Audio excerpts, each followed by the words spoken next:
పనితీరు ఎలా ఉందండి? ఫారెస్ట్ అతను సినిమాలు చేసుకుంటే బెటర్ అంతే. డిప్యూటీ సీఎం అయిన తర్వాత ఆయన ఎంతవరకు డెవలప్మెంట్ చేశారు? అతను ప్రశ్నిస్తానని పార్టీ పెట్టాడు. ఏం ప్రశ్నించి నాకు తెలియదు. అధికారంలో ఉన్నప్పుడు కూడా ఎవరిని ప్రశ్నించాలా? ప్రతిపక్షంలో ఉన్నప్పుడు అప్పుడు జగనే, ఇప్పుడు జగనే.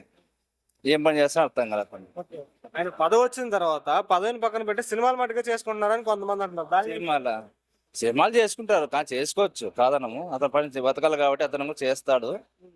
కానీ రాజకీయం చేశాక దానికి ఒక టైం ఇవ్వాలా, దానికి అతను శాఖ గురించి పట్టించుకోవాలా, ఏం జరుగుతుంది, మనం ఏం చెప్పినాము, పాత వీడియోస్ చూడాలి. అతను మనం ఏం మాట్లాడినామంటే పాత వీడియో చూసుకొని ఈ రోజు ఏం మాట్లాడుతాం చూసుకుంటే తెలిసిపోతాం. ఆయనకి ఇచ్చిన శాఖలని సరిగ్గా పట్టించుకుంటున్నారని అనుకో.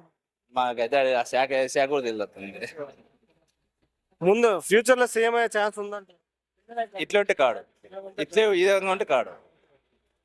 సింగర్ గానో లేకపోతే ఏమన్నా కష్టపడి సినిమాలు ఇచ్చి పెట్టేసి పూర్తిగా ఫుల్ పేజ్ గా రాజకీయాలకు వస్తే కావచ్చు. మాటల్లో పవన్ కళ్యాణ్ గారి గురించి చెప్పాలంటే అట్లయితే ఈ తరం రాజకీయాలు సరిపోడు. ఇంకా ఎక్స్పీరియన్స్ కావాలా.